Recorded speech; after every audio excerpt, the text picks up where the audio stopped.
সঙ্গী হওয়ার জন্য। আপনারা একটু আগে আমাদের ভাওয়ালা শ্মশানেশ্বরী মঠ মন্দির নিয়ে যে সিনেমাটা দেখলেন, আশা করি প্রত্যেকেরই ভালো লাগছে মুভিটা দেখে। আমরা সচরাচর যে সমস্ত সিনেমা দেখি এবং সিনেমা দেখে অভ্যস্ত, আমরা ওই সমস্ত সিনেমার বাহিরে অন্য একটি ধারার, অন্য একটি ধাঁচের আজকে আমরা একটা সিনেমা দেখলাম। হয়তো দেখা যাবে, আমরা বলি না মাথার উপর দিয়ে চলে গেছে, এরকম একটা বিষয় অনেকের হয়তো মাথার উপরে দিয়ে চলে যাবে।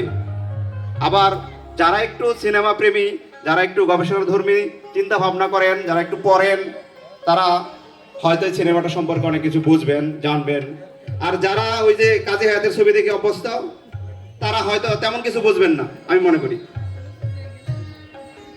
যারা যারা আমাদের পরবর্তী যে সিনেমাটা আছে, আপনারা জানেন আমাদের এই গাজীপুরের একজন শিক্ষক অশোক স্যারের উপরে নির্মাণ করা,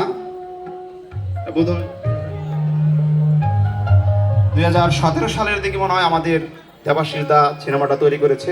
আপনারা যদি দেখেন এই ছবিটাও আপনাদের ভালো লাগবে, আপনাদের অবশ্যই স্মৃতিতে আপনাদের নাড়া দেবে। আপনারা জানেন, আপনারা আজকে যে অনুষ্ঠানে উপস্থিত হয়েছেন, এই অনুষ্ঠানটা করার পিছনে আমারও বলতে হয় আমাদের প্রিয় এক স্যার অক্ষয় কুমার সাহা স্যার আমাদের পেছনে থেকে বিভিন্নভাবে আমাদের পরামর্শ দিয়ে গিয়েছেন। আমাদের সাথে আরও যারা বিভিন্নভাবে সাহায্য সহযোগিতা করেছেন, এবং আপনারা যদি আমাদের এই যে প্রায় 200 বছরের পুরনো মঠ মন্দিরের উপরের দিকে যদি আপনারা দেখেন, একটা কালী মায়ের প্রতিকৃতি তৈরি করা হয়েছে। এই প্রতিকৃতি দিয়ে সেটা তৈরি করেছে আমাদের এই গাজীপুরের বিখ্যাত ভাস্কর এবং আন্তর্জাতিক খ্যাতিসম্পন্ন ভাস্কর, আমাদের এই প্রিয় দাদা, আমাদের গাজীপুরের সন্তান, গাজীপুরের বাড়িয়া গ্রামের সন্তান, আমাদের কুয়াশাবিন্দু দাদা। আমি কুয়াশাবিন্দু দাদাকে বলবো সামনে এসে আমাদের যতক্ষণ আমরা সিনেমা দেখাতে পারতেছি না, এর মধ্যে দু একটি কথা বলার জন্য। কুয়াশাবিন্দু দা, আপনি দাঁড়িয়ে আছেন দক্ষিণ পাশে, আমি দেখতে পাচ্ছি। আপনি একটু সামনে চলে আসেন দাদা, একটু কিছু। এছাড়া আপনারা যদি দেখেন, এই যে মঠ মন্দিরের সামনে 3টা বৌদ্ধ অর্থাৎ বৌদ্ধের প্রতিকৃতি তৈরি করা হয়েছে, এটা কুয়াশাদার তৈরি করা। আমাদের সামনে যে মঠ মন্দিরের একটি চিত্রকর্ম আছে, যেটা তিনি নিজেই তৈরি করেছেন, এটাও তার তৈরি করা। এরকম আমাদের গাজীপুরে অসংখ্য ভাস্কর্য আছে যেগুলো আমাদের কুয়াশাবিন্দুদা তৈরি করেছে। এটা এই যে মুক্ত মঞ্চের অর্থাৎ আমাদের সশস্ত্র প্রতিরোধ ভাস্কর্যটা যেটা ছিল, আচ্ছা আমাদের সামনে কুয়াশাদা চলে এসেছে, অর্থাৎ কুয়াশাবিন্দু দাদা বিখ্যাত ভাস্কর আপনাদের সামনে কিছু বলবেন দু একটি কথা। যদিও আমাদের সামনে বলতে চান না, যে জোর জবরদস্তি করে নিয়ে আসছি, দেখি গুণীজন এরকমই করেন, দু একটা কথা বলুক।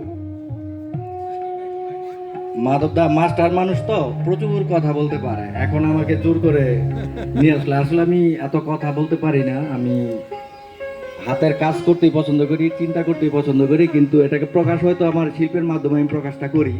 হয়তোবা কথা দিয়ে বুঝাতে পারি না, কিন্তু শিল্প দিয়ে বোঝানোর চেষ্টা করি। তা আমাদের যে দেবাশিস দা, আমি আবার এত গুছায় কথা বলতে পারি না, এলোমেলো হবে। আমার মনের কথাটা বলতে চাচ্ছি, যেটা দেবাশিস দা আমাদের খুব প্রিয় দাদা, উনি বেশি দিন হয় না, ওনার সাথে 2-3 বছর যাবৎ মনে পরিচয় হয়েছে আর কি ওনার সাথে, কিন্তু কাজ করার তত সৌভাগ্য হয় নাই। এই প্রথম একটা কাজ করতে গিয়ে ওনার যে পাগলামি, আমি মনে হয় যেন গাজীপুরে আরেকটা পাগল পাইছি। আমি যে পাগলামি কাজ করি, তা ওনার সাথে আমার এর মিল আছে। আমি খুবই হ্যাপি যে দাদাকে পেয়ে, যে উনি আমার মতো একজন, বা ওনার মতো আমি এমনই। আর আমাদের যে আশেপাশে অনেকেই আছে যারা আমাকে অনেক পছন্দ করেন, আমি যে কোনো উদ্যোগ নিলে আমার পাশে থাকেন, তাদেরকে আমি আসলে অনেক মিস করি এবং তাদের পাশে থাকার চেষ্টা করি। যে কোনো সৃষ্টিশীল কাজ, যে কোনো ভালো কাজের যদি সুযোগ থাকে, আমি একদম মানে পিছন থেকে, সামনে হয়তো আমি এত আসতে মানে ভালো লাগে না।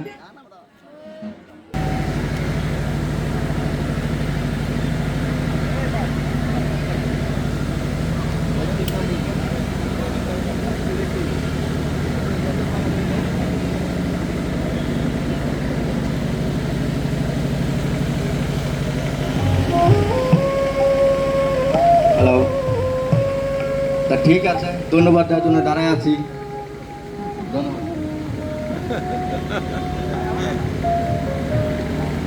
ধন্যবাদ।